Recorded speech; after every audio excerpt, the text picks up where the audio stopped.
is a film dealing with the supernatural. Parental discretion is advised.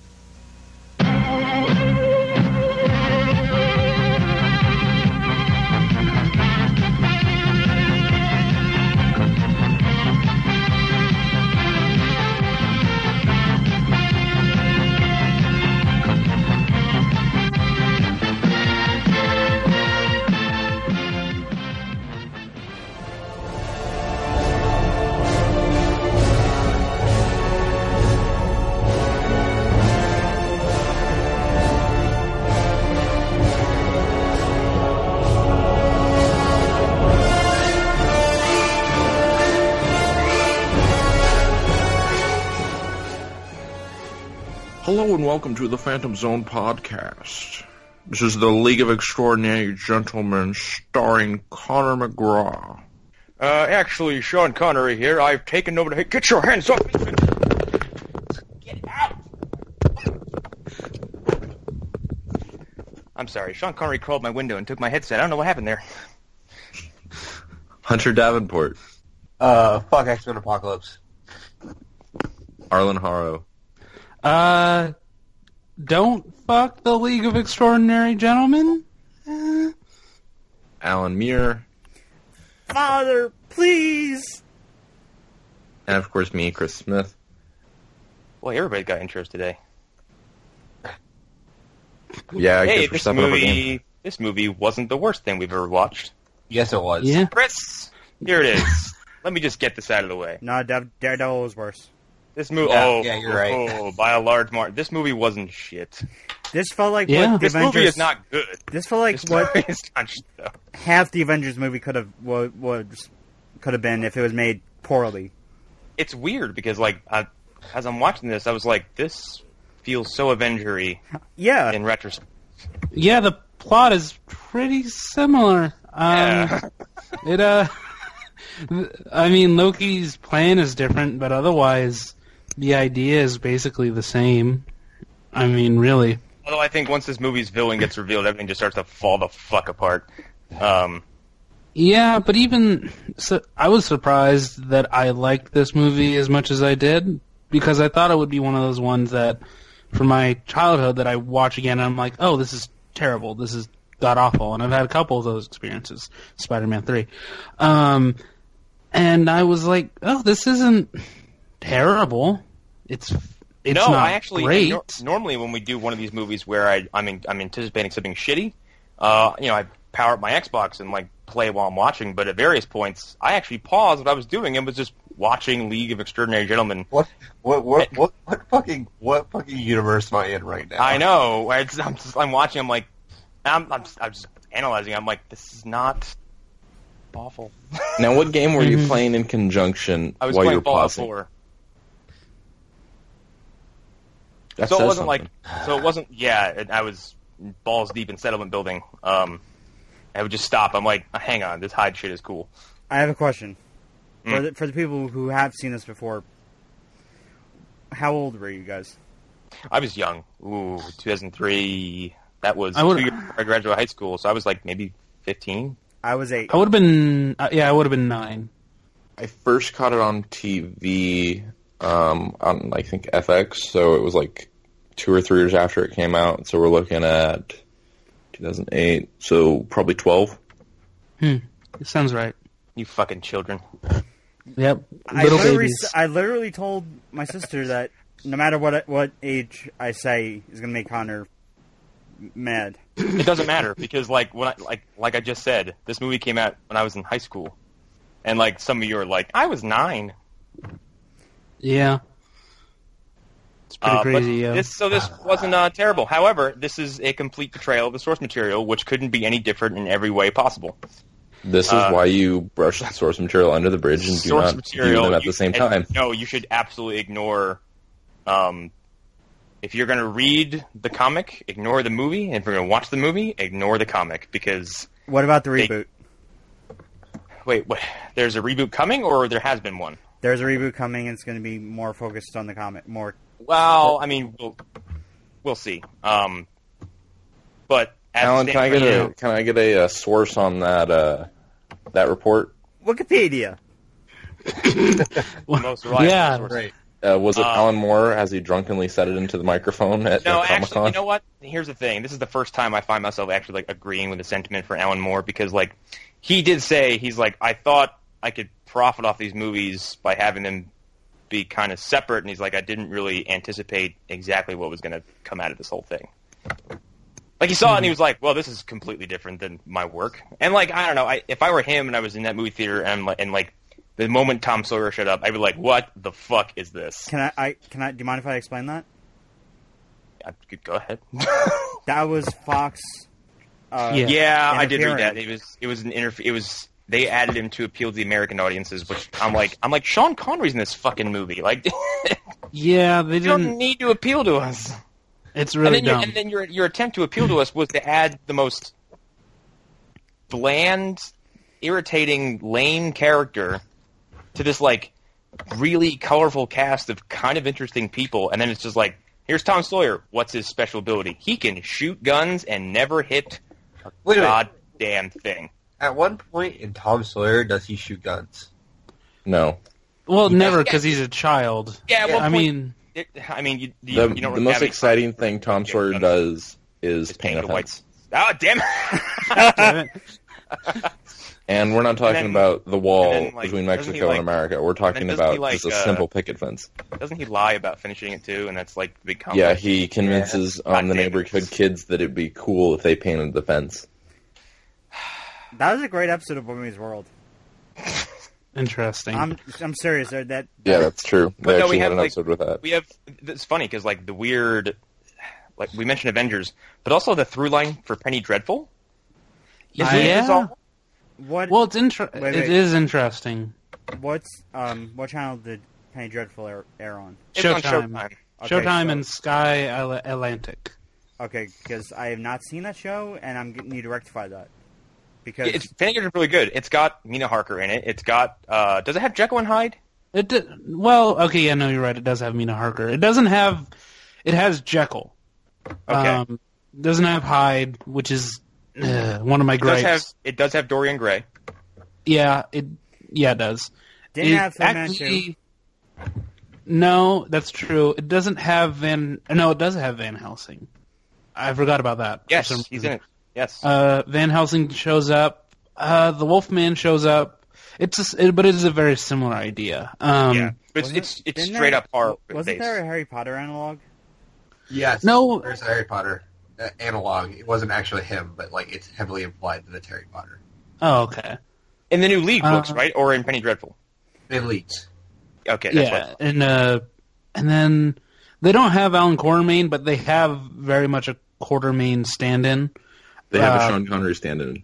Yeah, played by Timothy Dalton, who's, I mean, he's basically Alan Quartermain. He didn't go on any adventures quite as grand, but he's a similar archetype. But the comic for this was basically Alan Moore trying to do like I think he said like he wanted to do the Avengers, but if it was based on like Victorian era literary figures, Right. which he kind of achieves. But like I said, the movie and the comic, like the movie is a sterile kids movie compared to the stuff that happened in the comic. In the comic, the Invisible Man somehow, I can't remember how it was a while ago, he's outed as kind of a rapist, molester. Yeah. There was And actually, I his think, penance- two rape jokes in the first 30 minutes that I'm aware of. And like his penance is that Mr. Hyde rapes him later in the book. Yep. And since he's Invisible Man, you don't see anything but like Mr. Hyde like dropping his pants and grabbing invisible hips. It's very bizarre. Yeah, it's fucked up. Can I just say something about it has to do with Kingdom Come, but it's sort of the 6 degrees of Kevin Bacon thing. Mm. When Color me intrigued. when Alex Ross, Okay. after he did Marvels, he wanted to find he pitched DC a story like Marvels, but said in the future that was really what the 90s comics were turning into. More specifically, Rob Liefeld. Okay. Interesting. He first went to James Robinson because he was the closest thing to Alan Moore at the time. And James Robinson wrote the script to this movie. Weird. I guess, like, okay, so the source material, we'll touch on for a minute, we should get right into the movie. Like, in the comic, like, Alan Quartermain's not a hero. He is a recovering opioid addict who, like, is carted around for the first half of the book, as far as I remember, and everyone's like, "But you hold it together?" And he's like, "I need a fix." And it's just, like, this sad old man who's just, like, fucked up all the time. And in the movie, he's Sean Connery, which is just self-explanatory. Yeah. I mean, this movie got off to a hilariously stupid start, by the way, when the police officers run down the street and they're like, "Halt!" to the big German tank running down the street, and everyone else runs, and the one guy's like, "No, I said halt. That means you must stop," and then you just get to run over. And they're banging out their wooden batons, chasing in the road. I'm like, this is the silliest shit I think I've seen in recent memory.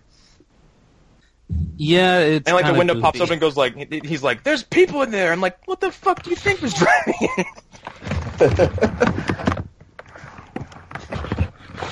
And we got our fake villain who looks... Man, they really want to make that guy into an action figure. I just looking at his design, I'm like, he's a toy. Especially his oh my god, his fucked up fucking fur coat and stupid mask. Mm-hmm. Especially which when we get to the reveal of the villain. It's just, I have a joke. I have a... I laughed my ass off. No. Oh, yeah, later. But, well, and then, like, it's weird because, like, I mean, we'll get to him, but, like, the inclusion of M for a minute I thought was funny because, like, there's James Bond talking to M. Well, even then, like, so if you go off of Holmes' mythology, okay, so that's Moycroft, which makes some sense, I guess, but the idea of, I mean, I'll just say it, it's Moriarty. Yeah. Which is, I mean, okay, if there was a villain that you were going to pick, Moriarty is a good pick. But I don't like the reveal of it. I don't like the reveal is shit because, like, it's entirely reliant on people having intimate knowledge of, like, at least not intimate, but, like, casual knowledge of Sherlock Holmes lore. And, I don't know, if you walk up to an average person and be like, "Who's Professor Moriarty?" They'd be like, "I have no fucking idea."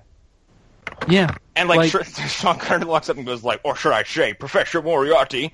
And then he's like, he died at the falls that day. Ah! I'm like, nobody knows what the fuck you guys are talking about. Right, you have to be specific. Like, as you said, probably thought I was Mycroft Holmes. No. Or you have to, like, be specific. You have to say Holmes in order for that reveal to make any goddamn sense. And the problem is in the comic, too, like, this is from the comic, Moriarty's the villain in the comic. They have kind of a... They include the scene at the falls, but Sherlock is never mentioned once by name. Right. And they kind of retcon the entire thing where, like, they both go over the fall, and I think someone helps Moriarty survive, and Sherlock dies. Like, he gets smushed by rocks. And that's basically the setup there, but, like, they don't mention him there. It seems like they couldn't mention him here either, because, again, like, they just leap into the reveal of, like, you know, you're Moriarty, and then it's quickly dropped. Another thing they forgot that they couldn't get a hold of was the real Invisible Man. Real Invisible Man, yeah. So it's Invisible Man, which is so stupid. Well, I mean, they had a creative way of getting around it. They said, like, no, the original guy died, and I stole his formula, which it's okay. That makes sense. Yeah, it works. At least he wasn't like, no, I'm his brother. Right, that would be dumb. Which and the explanation adds to Skinner's character, who's one of the more likable people in the entire thing. Yep. I was going to say, like I said, when I mentioned this movie isn't terrible, I found myself liking a lot of who I was seeing, and it was very specific things that were just bogging the whole thing down for me. You know, we were joking about what if one of us likes this? Mm-hmm. And now that we're here, I feel... Yeah, we all have to kill ourselves. No, I told you guys from the beginning that The League of Extraordinary Gentlemen was actually a pretty good film. Okay. You guys were like, no, that's a shitty film. What are you talking about, Chris? pretty good. It's still kind of a shitty film. It's just one of those shitty films that when you watch it, you're like, this isn't entirely offensive. It's just Right. bad. It's completely. I'm going to say this now. Left no cultural footprint. Like, it's a better ensemble film than Suicide Squad. Yeah, that's easy. Yeah. That's not hard, though. You're comparing a steaming pile of shit to a bottle of piss. I mean, it's like... And while other people in Suicide Squad have good chemistry, like mainly Will Smith and Margot Robbie, ones they worked together before. Here, like, it seemed like everyone had chemistry except Tom Sawyer, who felt awkward next to everybody. Right, and shoehorned in the film. He's a piece of wood. Like, he's really not. He's not a good actor either. Which is terrible. Who the fuck was that guy? Shane West. Yeah, Shane From West. ER. He's been in other things. Most recently, I think he's in Salem currently, and I've actually seen a couple episodes of that. He's not bad in it, so it makes this very early role in his career. He looked like a prototype Paul Walker. Yeah, he does. Very much so. If Paul Walker was in this role, I mean, like, Paul Walker's good at one thing. This would have been something he'd be good at. Yeah. Driving a car and shooting guns and kind of being like hey, I'm a cool blonde guy. I'm reading the Wikipedia page for League of Extraordinary Gentlemen, and, like, Rodney Skinner as a.k.a.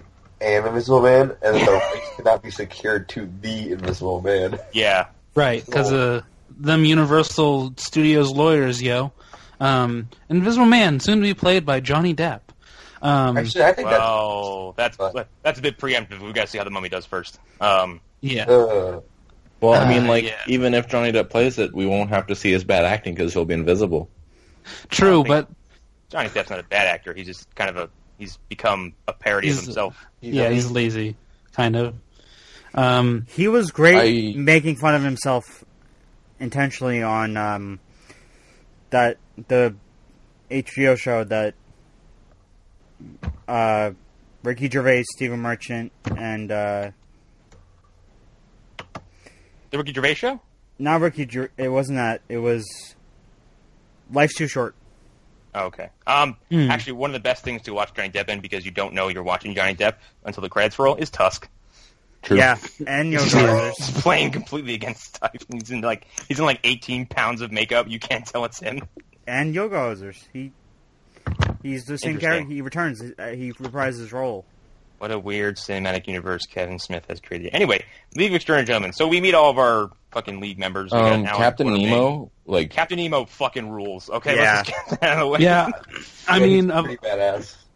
of all the characters in this movie, where I'm like, God, I want a spin-off. It's Captain Nemo. Captain Nemo immediately sets himself up. Like, one, like, his introduction's cool, and like the line in the library when someone's like, they pull guns at him, and he's like, I walk a different path, and just starts fucking everybody's shit up.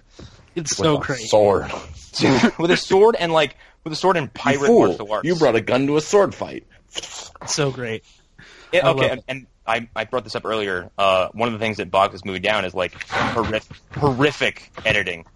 I couldn't tell. This whole sequence made me dizzy. Because it was like someone would throw a punch, and then you'd slam cut to another fight, and then that throw a punch, and then you'd slam cut to another fight. And then like there was at least 4 shots of Dorian Gray just walking around doing nothing. Yeah, what about the transformation changing direction? That's all he was doing. Yeah, that's Jekyll. normal though with 2000 superhero cuts when they make it look like comic book panels. Yeah. Like when Jekyll transformed. That's some cool shit right there. I actually like that. The special effect, like the effects on Jekyll and Skinner, are great. Yeah, there's a reason why they Alan. could only Go get ahead, Sean Alan. Connery and no one else. Go ahead, Alan. Yeah. I'm probably in the minority of this, but I didn't like the way the Norrington directed, the way he directed Jekyll transforming. I mean, Well, it's because there's no. guess. It's blatant. It's several different phases of makeup, which must have been an absolute nightmare to film. yeah. I mean, it's a practical transformation, which doesn't happen, so I guess maybe me and Connor have a higher appreciation for that, probably. Like, I just appreciate that they did that. There's some intense work that would have to go into that, because they have to get him in for a few quick shots of him being in the Hyde suit, which is looking at that, I'm like, who's the actor in that suit? It's the same guy who played the Gollum in Supernatural. Because I know that I know that face anywhere. No, it's Jason Fleming. He shows up in everything. But he the suit is impressive because he looks like he looks like he's 9 feet tall in that fucking thing. Because there's like heads popping out, and he seems like he has control over the arms and everything. But so he's in that, and then like it's several different like jump cuts and like edits of him in various forms of transformation, and like the prosthetic work that must have gone into getting that one sequence done must have been agonizing. Connor, what did you prefer James Fleming in? This or First Class? He was in First Class? He played Azazel. He's pretty good in it. Holy, he was? Does not. He barely says. He only says like one line. Well, forget what he says. Like when I looked at his face, I just couldn't tell. He like vanishes underneath that makeup. Yeah, I had no clue. I know he he's shows up underappreciated. He was in Kick-Ass. He does like he's one of those actors I qualify as that guy. Yeah, where you see me go, hey, it's that guy. I like that guy. Yeah, him and Doug Jones should lead a show. Him, Doug Jones, and the guy with the scars in his face who shows up in lots of action movies and he usually gets killed. Oh yeah, I don't know He's who in that Braveheart. is. Really? He was in Guardians. Was he? He's when they're firing people out of the airlocks. He's like the last one to go, and he's like slamming the glass. And that's when they do the reveal where it shows like all the people blasted out. He's a notable, I think, Irish actor who's like he's got really gnarly scars in his cheeks. It looks like he was attacked with a knife or something. And that's like his like notable thing. I think he was in John Wick, and a bunch of other stuff too. Yeah, he's in a lot of that kind of stuff. Again, I have yet to see John Wick. What? God damn it, If I could Alan. reach through this microphone and poke you in the eye right now. How many movies do we have to watch with you? Seriously. Do we have to watch, like, all the movies? Because, god damn it. Okay. Let's get back onto this film. So we got the Hyde stuff was really cool. Dorian Gray is alright. Yeah. Although, he was a prick. Watching it now, though, any kind of suspense of him being a bad guy is out the window. Like, especially the whole sequence where he, like, picks up Skitter and he's like, ow, you scratched me. I'm like, why was that dialogue even there? Yeah. Also, I mean, it's fairly easy because Dorian Gray is the only one in these books, or in the books that these are based off of, where he is like, he's just out and out a villain in his book. Like, Nemo is kind of like, he's not a villain really, but he's an anti-hero. He's a Dr. Doom. Yeah, none of them are like bad guys. Mina Harker is like, she's being seduced into evil. She's a victim of circumstance. Hyde is evil, yes, but Jekyll isn't. But Dorian Gray has never been portrayed as anything other than just a real piece of shit. So him turning bad really isn't that much of a surprise. Also, in the library sequence, I am positive that he got riddled machine gun fire, his shirt was ripped off, and then in the very next scene, he's in just immaculate clothes. That pissed me off. Within seconds, his shirt is completely fixed. Yeah, his clothes clothes are affected by the painting. Didn't the guy open his Yes, he did. He ripped his shirt and open. said, the only thing I'll allow is that library is technically his house. Yeah. So I'm willing to believe that he didn't want to just go outside naked and that he went and he changed. He also don't forget his how he stays alive because of the painting. So actually, that could be the suit that he's wearing in that painting, and that suit is magical. Yeah, he can only wear that suit. Right. I mean, Mina's clothes change. She turns into, I don't know what that was. But Mina's transformation doesn't hold up that well, but the design is really good, so I kind of gave it a pass. And it's full of stock screams that I was laughing at. It's just lots of pre-programmed. There was a lot of ADR in this movie that felt really weird. Like the entire Hyde chase sequence. It's like, go ahead. What? Was I the only one who liked Invisible Man in this? No, I liked him too. We just said Skinner's one of the best parts of this movie. He's a great movie. Yeah, because great. But there's a lot of played weird by Tony expository. Yes. Who's Van Gogh in Doctor Who? There was a lot of weird expository nonsense that just didn't need to be there. It was lots of like the villain was revealed and someone was like, so your plan is this, and they just go on and describe it. I'm like, yeah, I know what his plan is. And like the entire chase sequence with Sawyer and Quartermain and Hyde, they're just narrating the whole thing, and I'm like, why are you talking? I get it. Shut up. So I think the real big problem with this movie, and what would actually set it over the top of being in like the same echelon as Brendan Fraser's The Mummy, let's say, is the set pieces aren't good. They're all bad, except for maybe the ending sequence. I like the ending a lot. I like the stuff in that castle or whatever. I don't like the CG on what I'll call Evil Hyde. I don't know what to call that guy. Abomination Hyde. Yeah. Red Hulk Hyde. But all the set pieces are terrible. They're all either poorly paced or you don't care about what's going on. Like, you should care about the people who are going to die in a good set piece. And you should feel some sort of suspense. I didn't feel that at all during any of the set pieces in this film, except for that end sequence and Quartermain's introduction. I really like that scene for some reason, but it might just be Sean Connery. I like that Sean Connery not only attacked someone with 2 tables, but the second guy he attacked with a table, he also managed to lift 5 feet off the ground onto a tusk. And I love that every line he has is a catchphrase. Wrong Quartermain.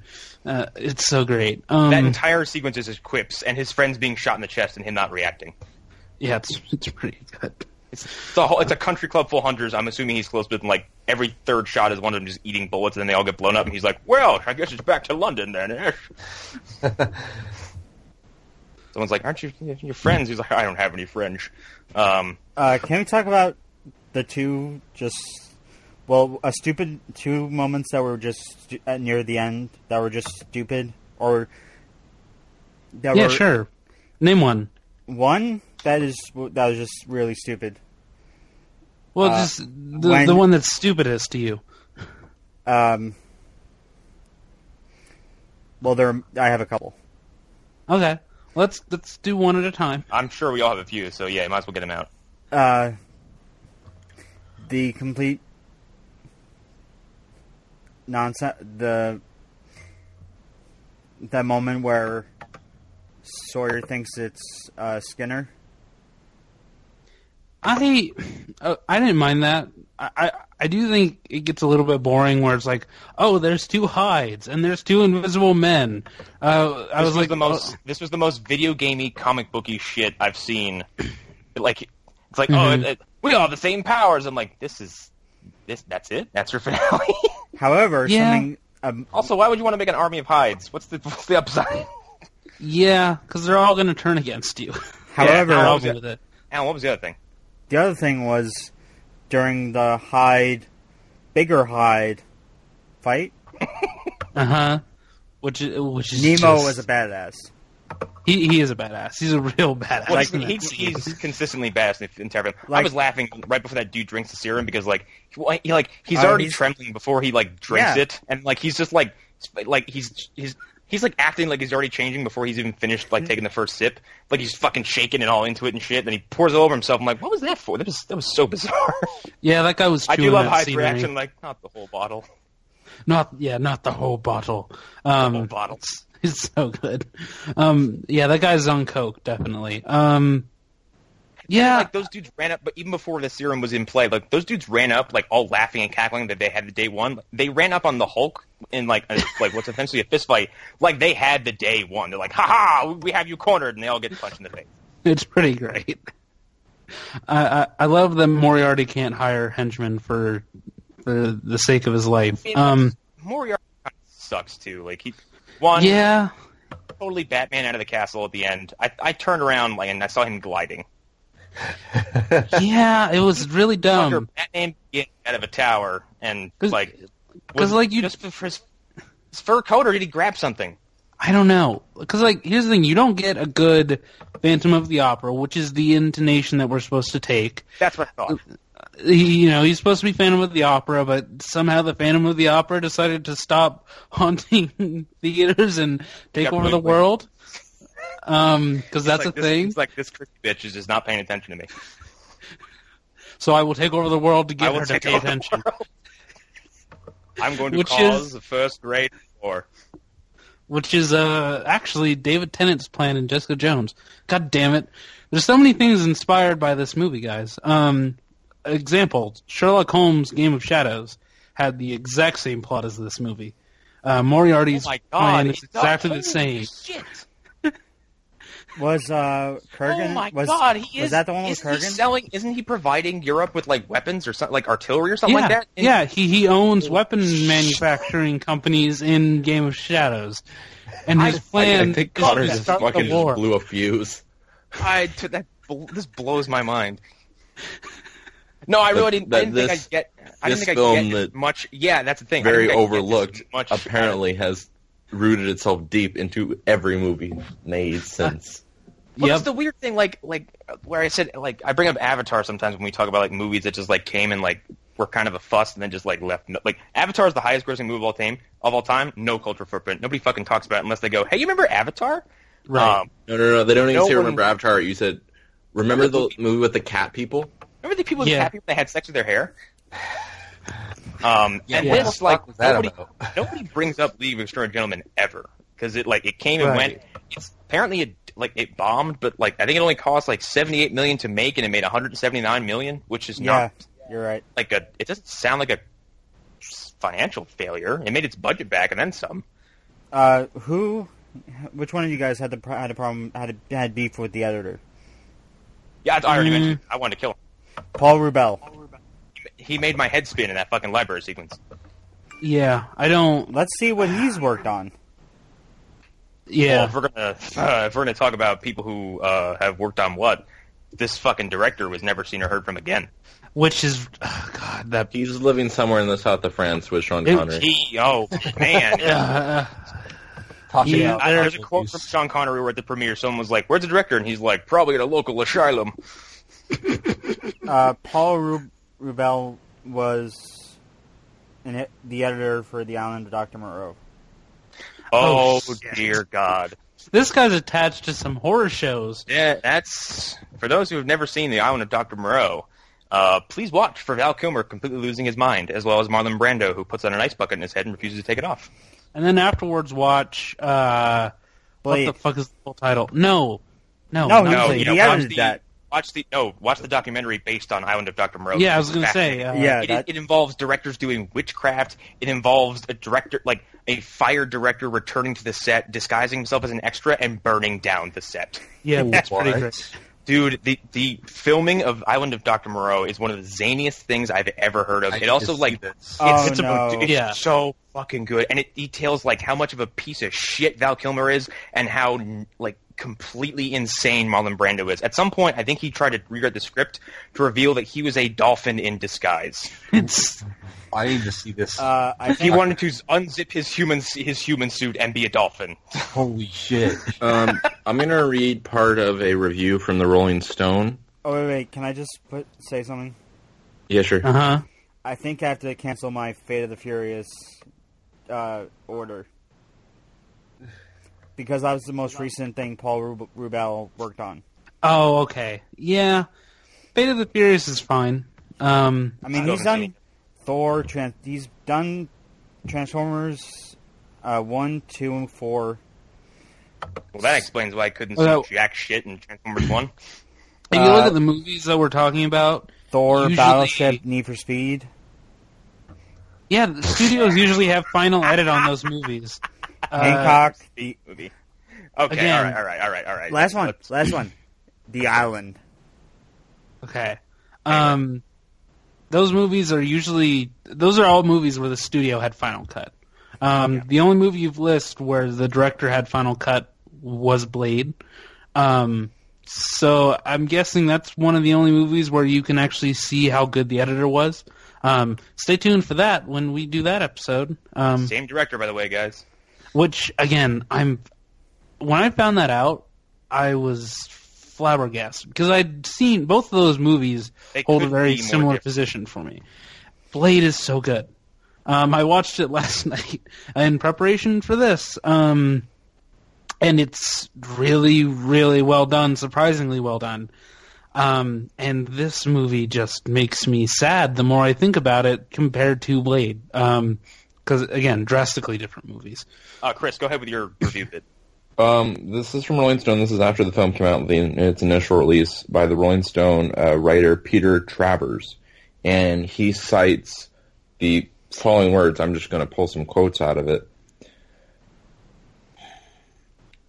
League did prove extraordinary in its rank ineptitude, crude computer effects, and rude indifference to the dark Alan Moore graphic novel.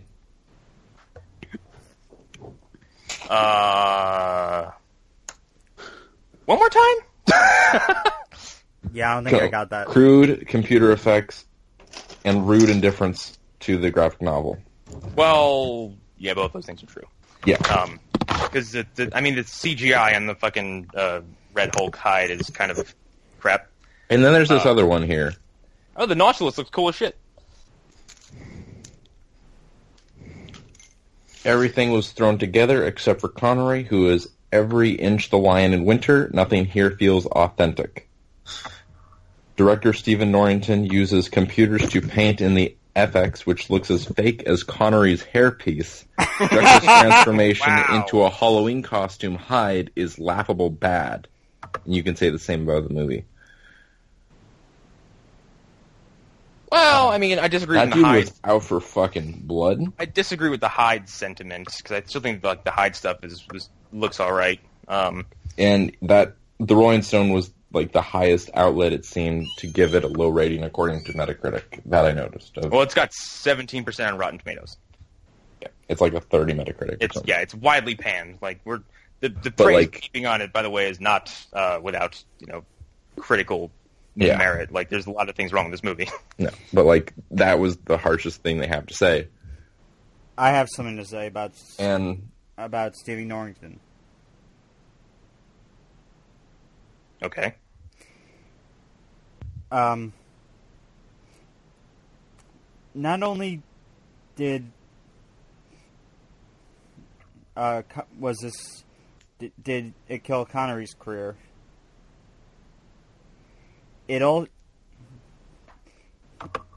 Norrington was approached to do the attempted sequel of this movie. God. I can't believe people saw this and was like, you know what, this would be a good sequel. We can make a good sequel of this. He turned it down. He was attached to a whole bunch of...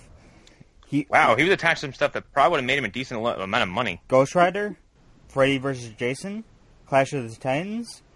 He was announced as a director of The Crow, a reboot of the Crow franchise. You mean the movie that'll never happen? That's never happening. Yeah, it's never going to happen. And he was also apparently before the position went to Louis Leterrier from The Incredible Hulk. I butchered that name. I guess he was supposed to go to Norrington. What a weird world we live in, where I can't imagine a Freddy vs. Jason that didn't have Ronnie Yu, because no one else could have captured that kind of insanity. Like I said, Norrington was basically never seen or heard from again after League. That was in 2003, and ever since then, it's either his name has been like, oh yeah, he almost did this thing, but other than that, he's gone. And I don't think this movie didn't really kill Connery's career. Connery chose to stop. Yeah, he was like, fuck this, I'm done. Yeah, because... But he was also an executive producer in this film, so that probably also, which I didn't know, which probably also has something to do with it. Yeah, he probably lost a ton of money. Also, yeah, exactly. He's probably sunk money into it and saw how it came out and was like, oh, this is just the fucking worst. Also, he deserves that. He's a fucking asshole. Oh, Sean Connery's not a good person. No. Sean Connery's a fucking womanizer. He beat women. Yeah, he beats women and thinks they're places in the kitchen. So Sean Connery's not exactly... He's not a... How is he not dead being. yet? Because he lives off of hatred and booze, and those people live the longest. And young woman's blood. Like, I'm pretty sure Vladimir Putin is a better person than Sean Connery. Whoa! We're not going to go there. Sympathize with Russian. We're also not getting political. Anyway, no, people like Sean Connery because they separate the art from the artist. Like he was my first James Bond. Yeah, he's my first Bond. And people like him for movies like The Rock, and other shit like Highlander. But like, no, it's like, personally wise, he's a shitbag. And another thing about Norrington. His first work in the business was special effects. That explains it. He worked on Aliens. Okay, turns out League of Extraordinary Gentlemen was not Sean Connery's last role. That honor belongs to an animated film. Oh my god. What was this movie? You need to look up the IMDb, 3 images that it has. Please tell me it's called Sir Billy. A retired veterinarian living in a remote Scottish village encounters a goat who thinks he's a dog, an admiral who's afraid of the water, and a beaver who was raised by rabbits. Wow. That was in 2012. That was 2012. Which is a 9-year departure from League of Extraordinary Gentlemen anyway.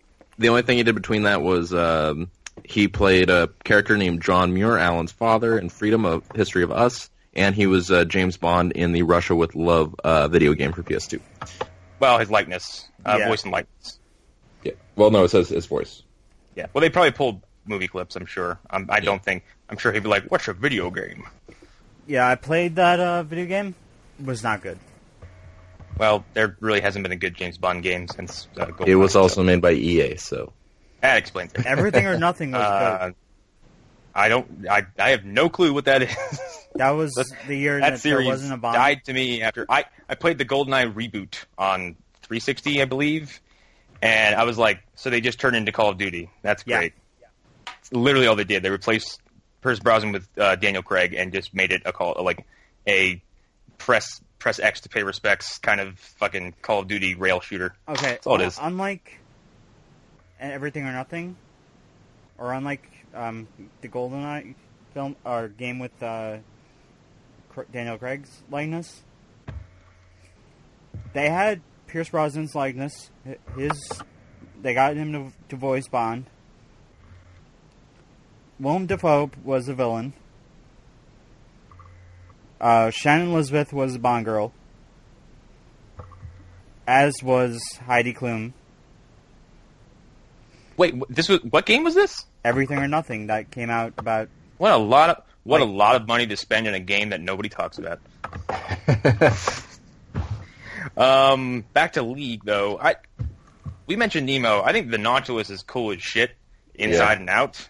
And this is the steampunky design. A lot of stuff was very interesting. Like the dude who shows up towards the end, just in full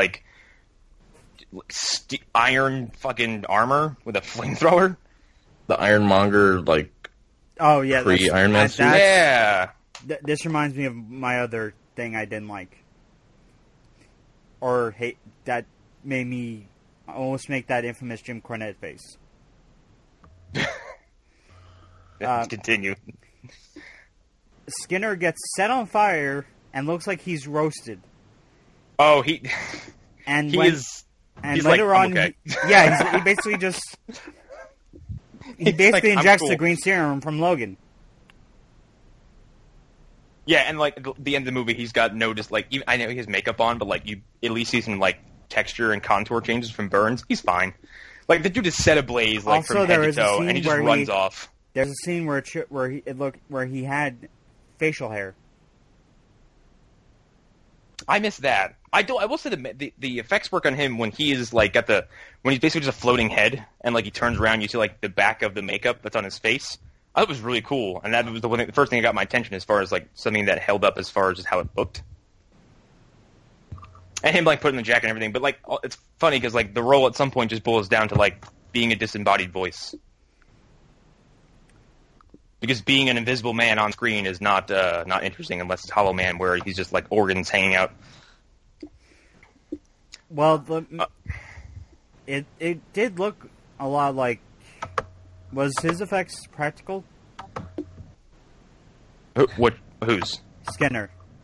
No. No, they had to erase him. He was probably wearing a green screen suit for whatever. And maybe there was something on his face that makeup might have been done, but that also was probably assisted with the computer. But no, he's probably in a green screen suit just to make him look invisible.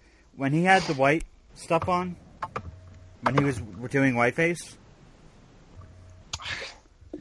Phrasing. Yeah, phrasing. Yeah. Oh, He's invisible, so he puts on powdered Yeah, makeup. puts on like clown So- makeup. It actually did.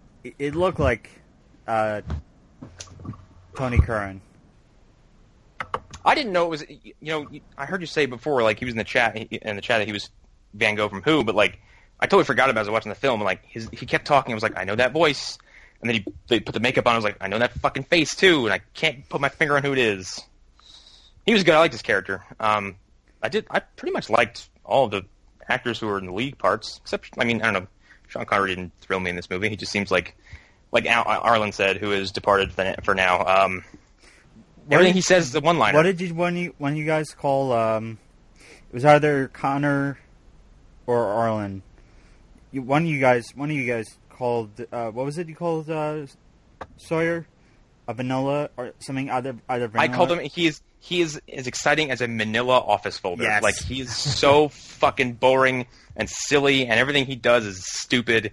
If they, and like you said, I really wish he's that a if terrible actor in this movie. That is a box quote for a remaster, for a re-release.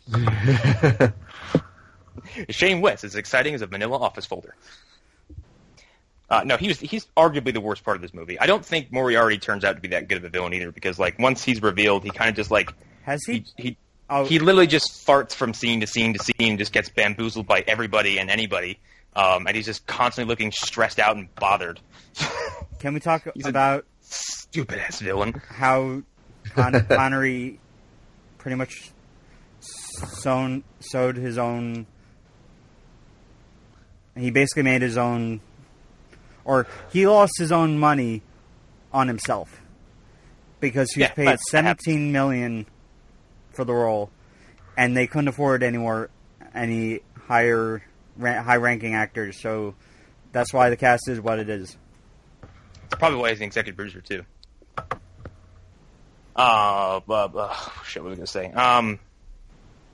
Yeah, Connery he's not great in this movie. I think Moriarty was like, as soon as he looks silly as shit with the, like, I am the Phantom. I'm like, okay, this is stupid. Like 2/3 of the way through the movie, the film went pretty downhill. Yeah, no, as soon as the third act picks up, everything starts to just come unglued, because it gets really silly. Like I said, it gets video gamey, because everybody's fighting. Everybody's in a mirror match. You could say that after 2/3 of the film, it became invisible as the plot. I'm sorry, I have to get Punch this out. yourself in the face. Also, when we talk about, there's just Oh. a quick thing about the end of the movie with that shot. I now see where Zack Snyder got that idea. I was gonna say, I was thinking the same shit. I was like, what are the odds that Batman vs Superman and League of Extraordinary Gentlemen have the exact same ending? Yeah. The exact same ending. Where you're both like, yeah, he's alive, it's fine, dirt, credits. Wow, this movie kind of, the through line for this and lots of other stuff is bizarre. Alan Moore also disowned this movie, like he does to everything that has a name attached to it. I think this was the first blow, wasn't it?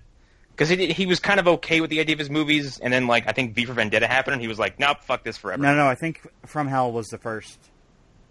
Oh, when did From Hell come out? Was that 01? I think so. What he did was he made it so he wouldn't get any royalties. 2001, yeah. He wouldn't get anything, but he basically signed away everything so that the artists would get everything, which is a good. It's a decent thing to do. Yeah. And the thing is, Kevin O'Neill, who was the artist on the League of Extraordinary Gentlemen comic, he didn't know which character. When he read this, when he read the screenplay, he didn't know who the characters were because of how bad. Well, it's because they're, like I said, they're drastically different, and like that seems to happen. I think V for Vendetta is probably pretty accurate to his work. So is Watchmen, but that's Zack Snyder. Zack Snyder's a fucking purist when it comes to that shit. But From Hell, let me tell you how much I love the From Hell book and how disappointed I was, because I read the book and had a fleeting knowledge of the movie, had no idea the movie was based on a comic book. Read the comic book and I fucking love that book so much.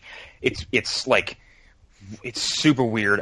People who think it's like, oh, it's Jack the Ripper. Yeah, it's that and so much more. Like, there's no murder mystery plot, which is exactly the movie turns it into a short murder mystery, and they condense characters, and the ending is different, and there's no ambiguity like the comic has, and all the coolest elements are stripped out in favor of a whodunit. I just thought of someone who could have actually played Quartermain in a way faithful to the comic, and it was already done about 5 years later. Keith Richards. No, John Hurt in Kingdom of the Crystal Skull. Okay.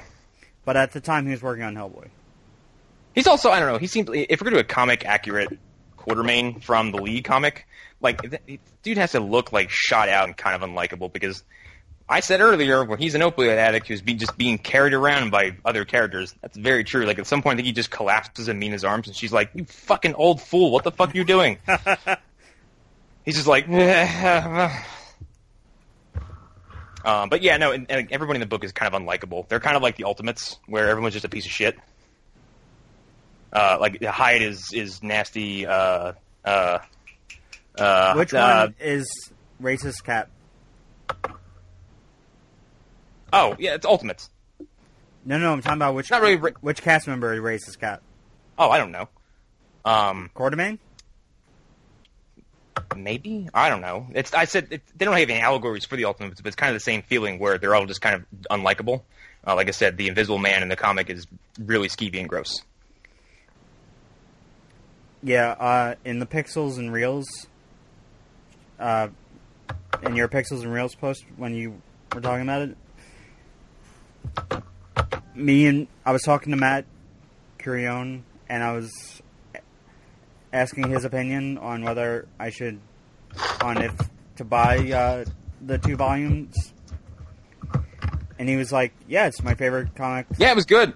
I liked it. He said it was his favorite comic series of all time. And after hearing you talk about the rape scene, I really do not want to. I really do not want to see that. It's really quick. It's like one panel. It's just like it's Hyde like confronts him and he's like, "Bah!" He just says something about making him pay, and then like it just cuts to a long shot of like a house, and like I think there's just screaming. It's really dark, but it's really quick. Anybody else have anything to say? Me and Alan doing a lot of talking. Not really. I just don't really like this movie very much. I'm trying to find. Oh, bullshit. I don't. I do like I said, like you guys were saying, I think The Invisible Man and Mr. Hyde are the best parts of this movie. You forgot Nemo. Nemo's pretty badass too. Like some special effects. Yeah. That scene where Nemo is like the door closes and you see like the little shrine, like that's the coolest fucking shit ever. But yeah, I don't know. I feel like this movie could have been so much better. Like, well, I think for an early 2000s superhero film, I said it did a pretty good job. I mean, I think it's better than Daredevil. It came out after X2. I think this movie could have been a lot better. No, it came out around the time. Oh, of course it could have. This could have easily been a lot better. This came around the same year as X2. But I think we should talk about like was Universal, yeah? Yeah, no, it was Fox. It was Fox? Yeah. I think we should talk about Alan Moore a little bit, and like his shaky history with Hollywood, because like From Hell came first, he didn't like it. This came next, he didn't like it, and then V for Vendetta happened, and that's kind of when he said, "No, I'm done," and permanently distanced himself from any movie based on his work. Did he say anything about Watchmen? He refused to see it. He won't watch it. That's after V for Vendetta. He said, "I will no longer participate in the process," and he said he'll no longer watch any movies based on his work because he lost faith in the Hollywood system. And I don't blame him. However, I do think he should watch Watchmen, and I think other people close to him have said you should watch it. He'll most likely have a gripe with... Oh, he doesn't like Zack Snyder. He's been very vocal about not liking Zack Snyder. No, I mean the changed ending from the comic to the film. I don't know. Arlen's back, everybody. We're kind of discussing Alan Moore's relationship with Hollywood. Oh, great. Yeah, His- which is his very literary writing style and a storytelling that doesn't really lend itself to action, and all the movies that try to turn his stories into action movie stories. yeah. And we discussed From Hell and how From Hell they lost the point of From Hell entirely because they turned a very surreal, upfront, nasty story about a guy who thinks what he's doing is going to bring in the future. Like, that's the motivation of From Hell. Sir William Gull, which I'll just go on aside about this real quick. The story of From Hell is based on a very popular theory about Jack the Ripper, that Jack the Ripper was the surgeon in Extraordinary to the Queen. And he was supposedly a member of the Freemasons, and her son, Prince Eddie, I believe his name was, supposedly got syphilis from a common woman, and he knocked her up, which then creates an illegitimate heir to the throne. There were 5 witnesses to this wedding that he has this woman, and the 5 witnesses were the prostitutes that were murdered by Jack the Ripper. It's a very romanticized theory, and a lot of people are like, yeah, it's bullshit, it's fantasy. But it makes for a cool story. Do you mind if I just share something about the... Wait, or before I say... Well, I want to say something about the Secret Origin, the History of DC Comics documentary that has to do with some of this. Oh, really? From Hell, like most of his movies, they were done when he wrote them. Were they for under the America's Best Comics thing with Wildstorm? Yep. Okay, because in that the DC documentary, they show footage from Hell, V for Vendetta, Watchmen,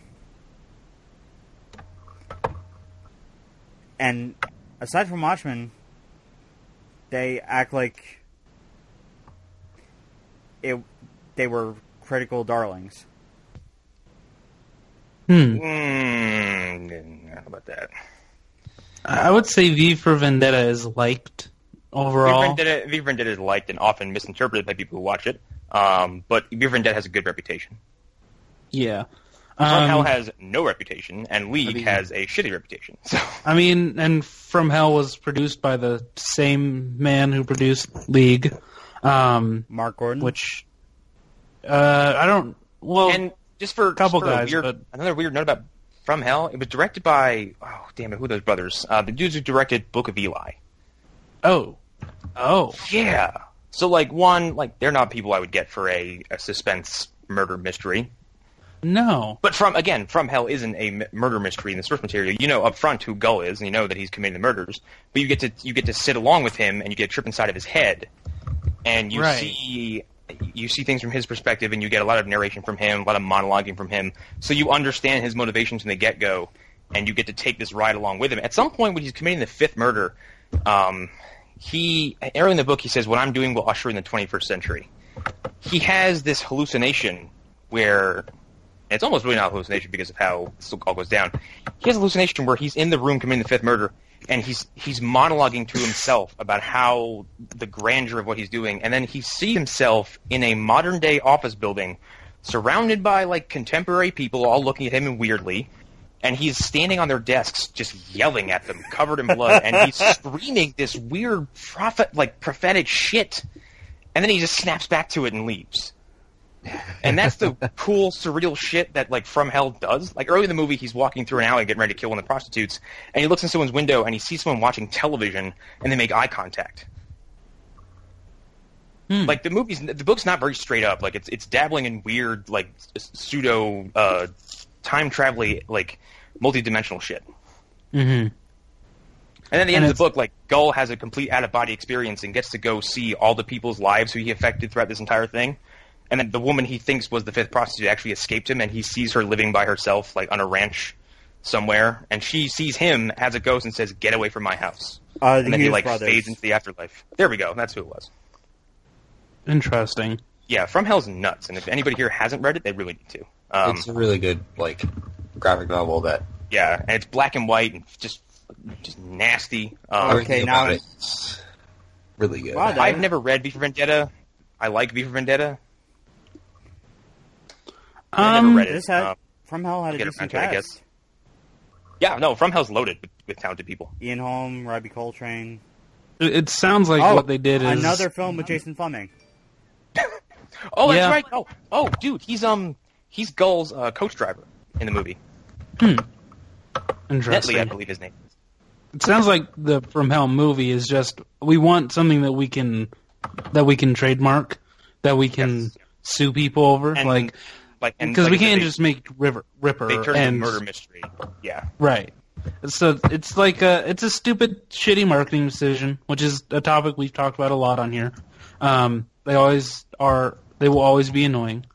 Yeah, like I said when I came back in here roaring, Alan Moore writes stuff that's very literary And high concept.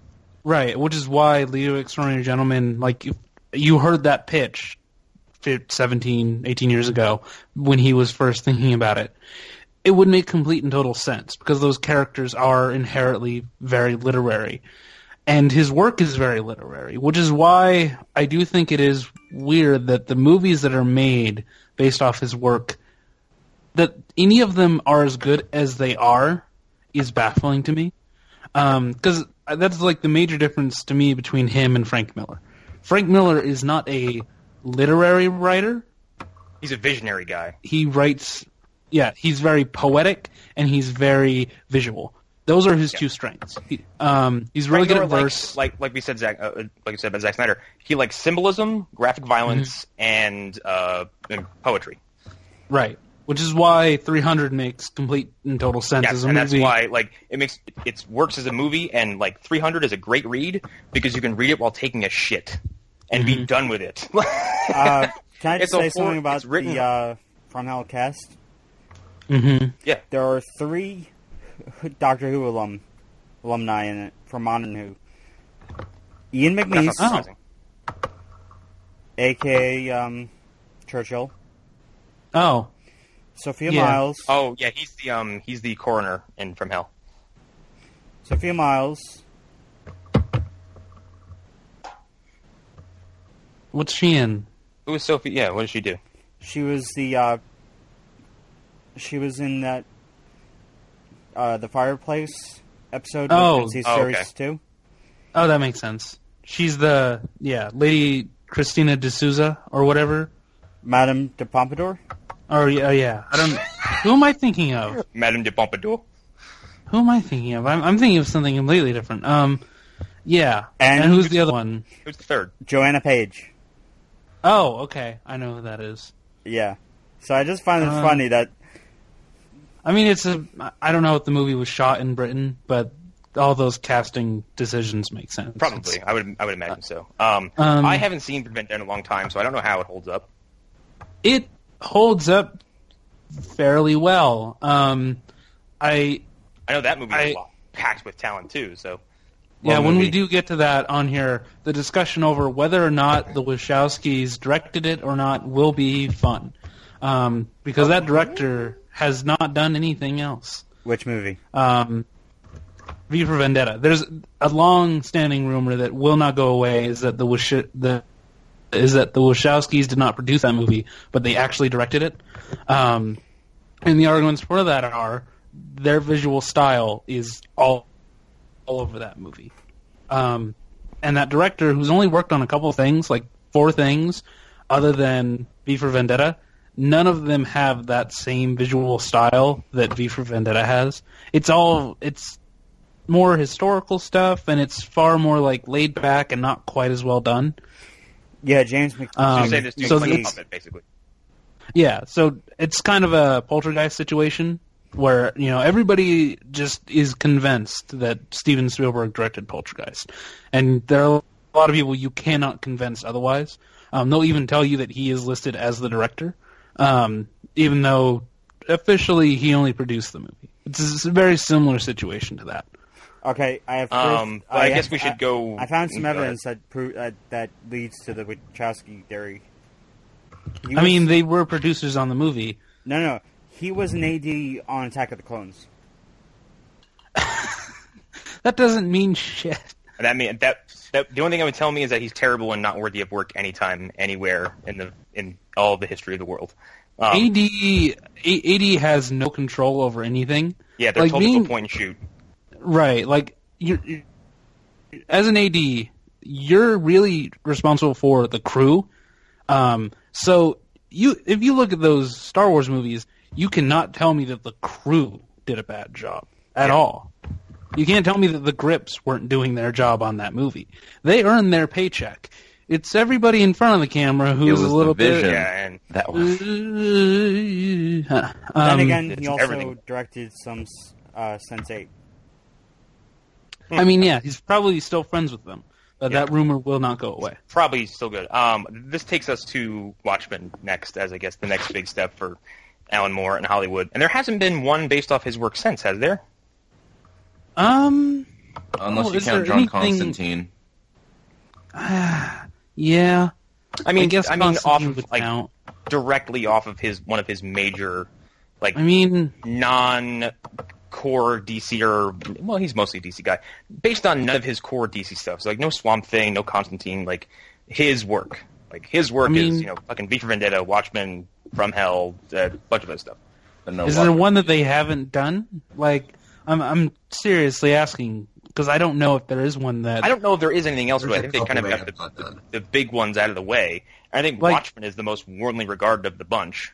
I mean, they could go back and adapt his run on Miracle Man. That's about it. That's because even his creme de creme comic story of The Killing Joke was made into a animation.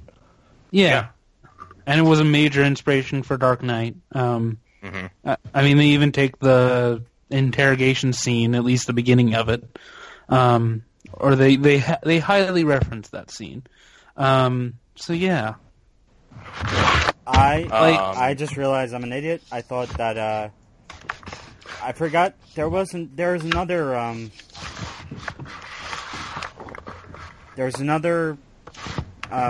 book that Who's bringing up the Dusty Tome right now that I'm hearing?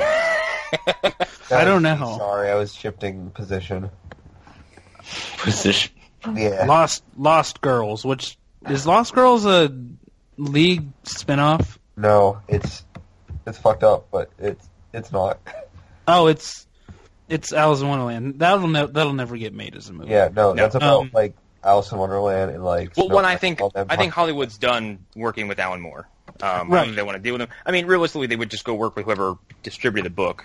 But I think if they had to go through him, I don't think they want to, because he's been so. Like I said, I agree with some sentiments he has, but he's been so belligerent during the whole process. And I don't his refusal to.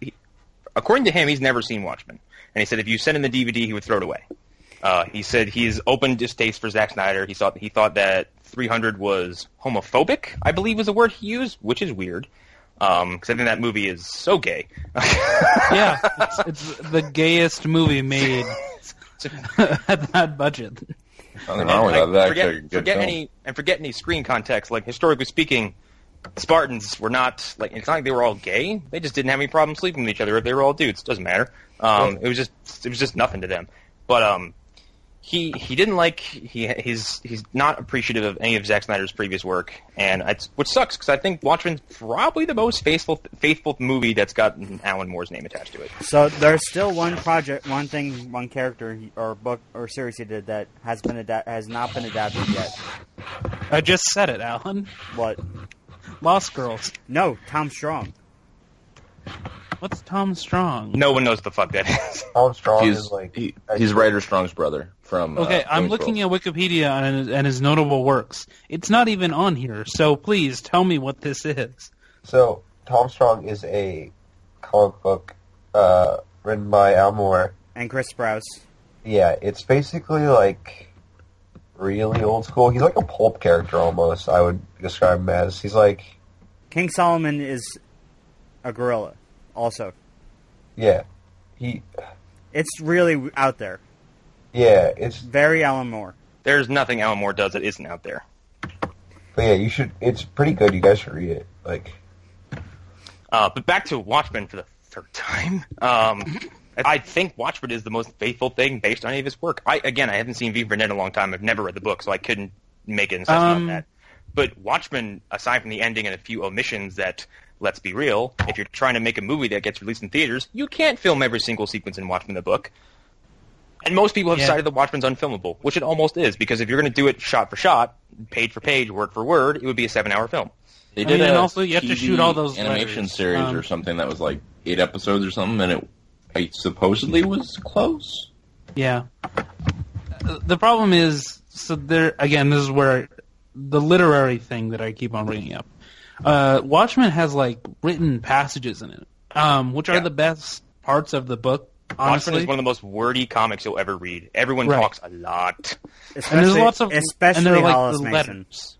Yeah, but the letters section is what really makes that book work, and all of that is lost in the movie. All of it. Like, there's a couple points where they try to incorporate ideas from the letters sections, those sort of intermission bits in between the actual, like, comic book pages. They try to incorporate some of it, but a majority of it is lost. So half the context of Watchmen is lost in the movie, and it's just not there. Something they do well in that movie, though, is that Watchmen is essentially 12 parts, I believe, in the comic. It was a 12-part series, I believe. The movie itself feels like chapters, and you can get a sense of when they're beginning and ending. The entire Dr. Manhattan sequence, where you get to see his origin, is more or less completely pure. I think they kept basically everything in. They kept most of his dialogue in. They kept all the visuals in. And it goes on for ever. And the flashbacks were comedian. Every single person in that funeral got a flashback with Eddie. Every person. Every major character, anyway. Not every person, but like every notable character got a flashback of Eddie. And that's a whole book. And I think all of Dr. Manhattan stuff is all one book. So, and like Zack Snyder was using the book as storyboards. Mm-hmm. Because he's that much of a purist and he's insane, which works in his favor in cases like Watchmen.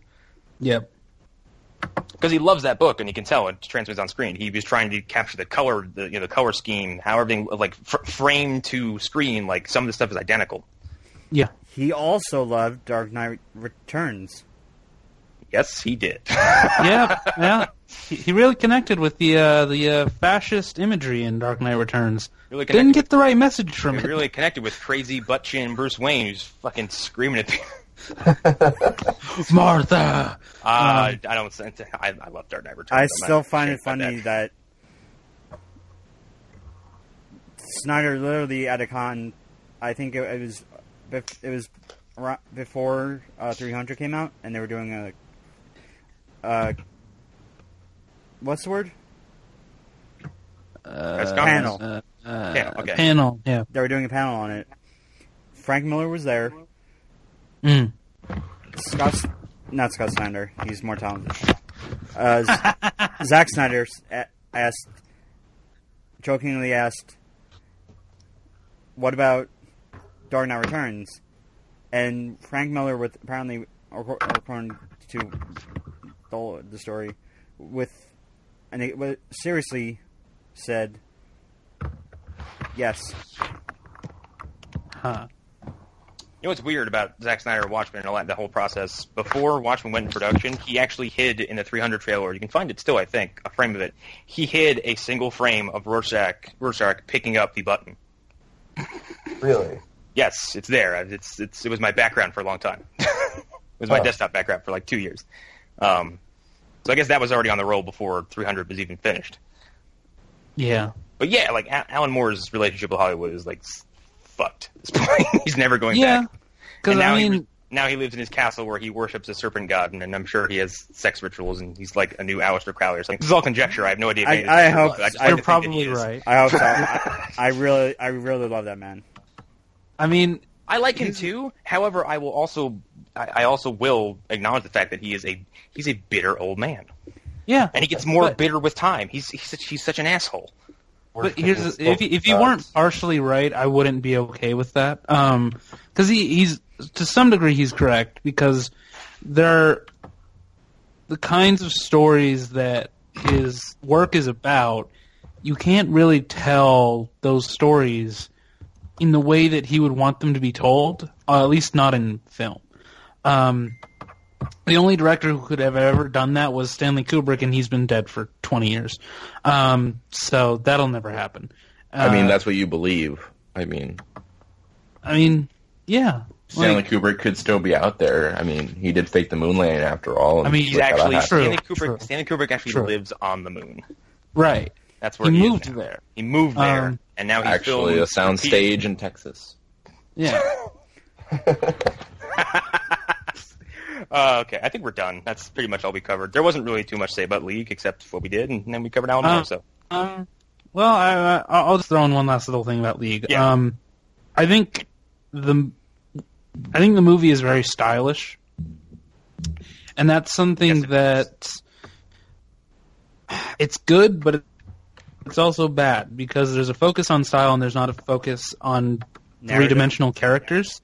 Yeah, well, narrative is fine because as much as I will say Avengers is one of the top 5 comic book films ever made, period. Fight me if you disagree, and it's better than The Dark Knight. Fight me yet again. Wow. It is. It just is. Can I'm we sorry. all agree that Dark Knight Rises is a piece of trash? no, it's not. Stop that. No, we're gonna have a piece Why of would versus you toss a Dark Knight man Rises. out of an airplane before giving him an Alan Moore comic? That's why. The movie. that voice. but It's not. the No, pl- Alan, your nitpickery is ridiculous. Stop it. Continue. The plotting is virtually the same.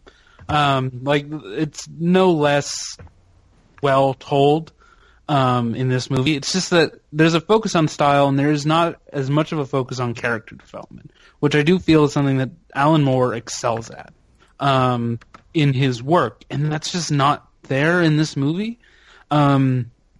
And it feels like it was pushed out of it. A lot of things feel wrong about this movie, though. It should have been R-rated. That's obvious. to me. Hands down. And we brought up Penny Dreadful before. I don't know if you guys brought it up when I was taking that little break there. Penny Dreadful, although it never does what I wanted it to do, it does that character development, and it makes you care about the people on screen. And this movie never makes me care about anybody, but it does have those moments where, like, oh, that was really cool.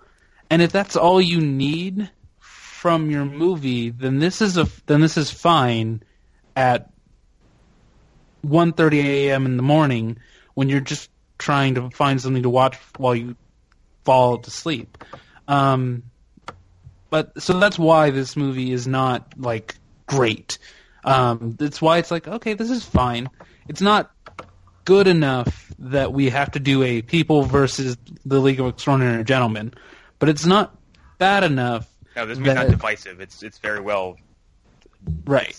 The broad reception is like, hey, it sucks.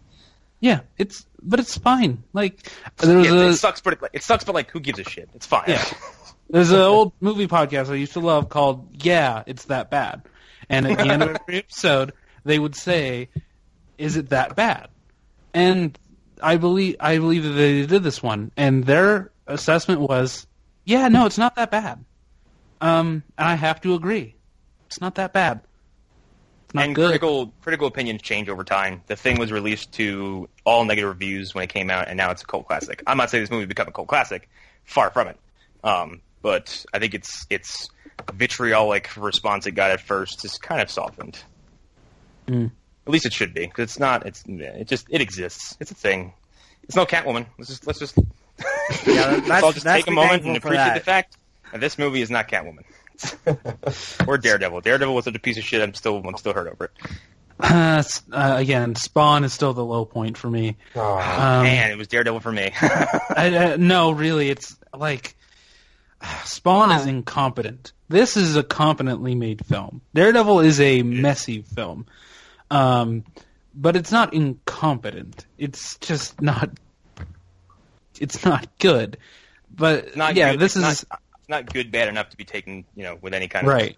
error. In our bad series, this is definitely the best of the bad, and it might hold that position for like ever. One I would wouldn't be say surprised. it's the best of the worst. Thanks. Oh, Now we're getting, and shit. now we get sued. Show's over. Guys. Yep. Yeah.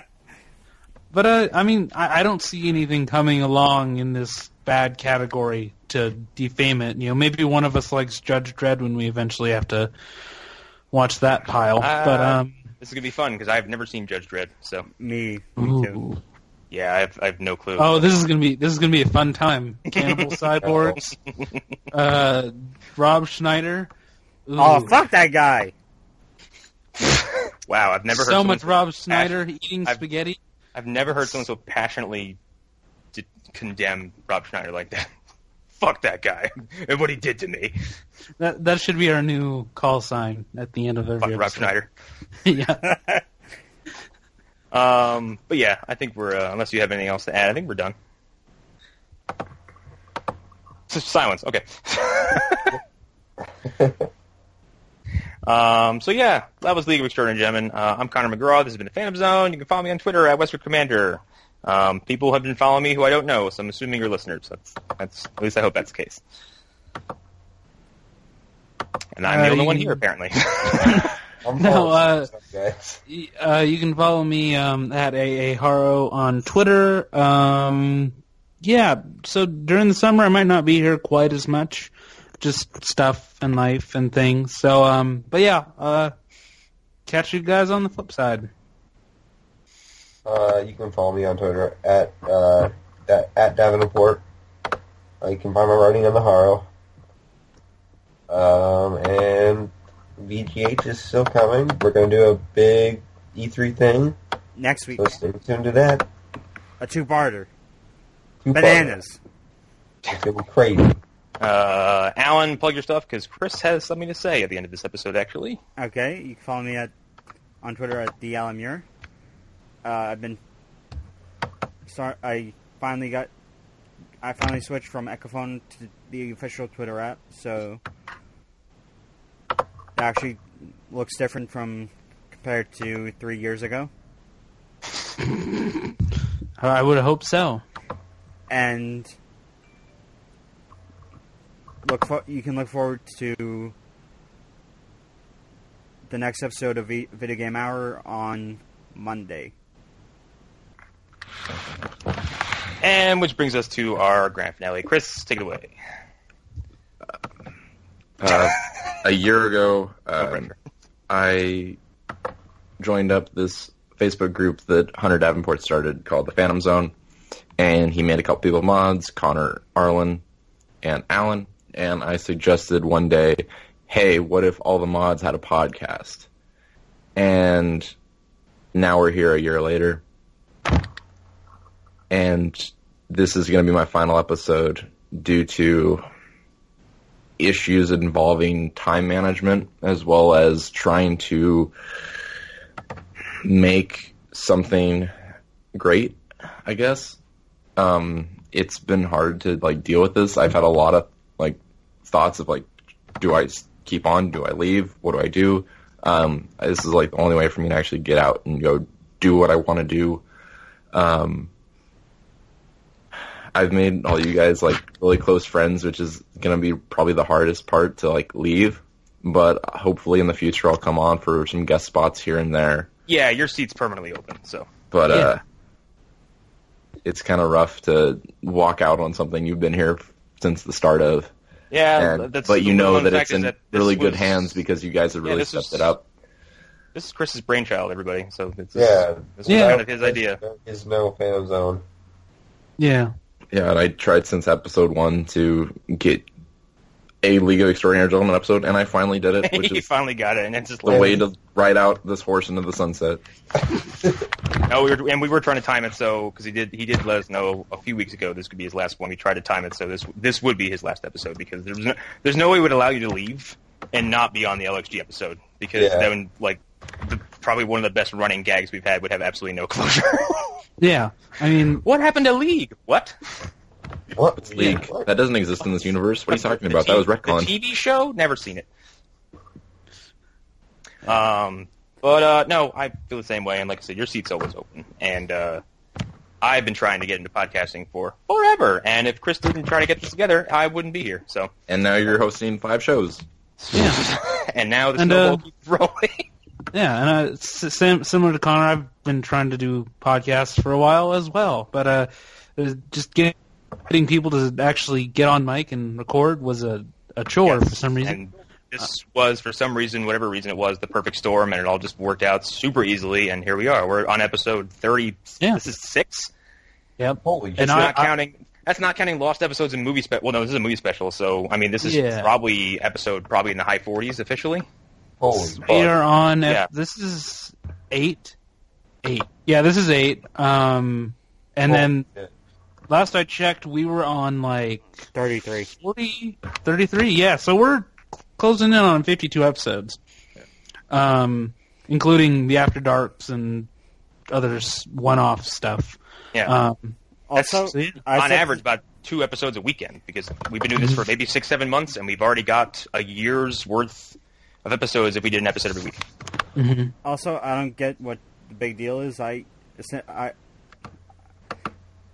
I wanted to start a podcast with the people the site I first started at, I simply said, "Hey, do you guys want to start a podcast?"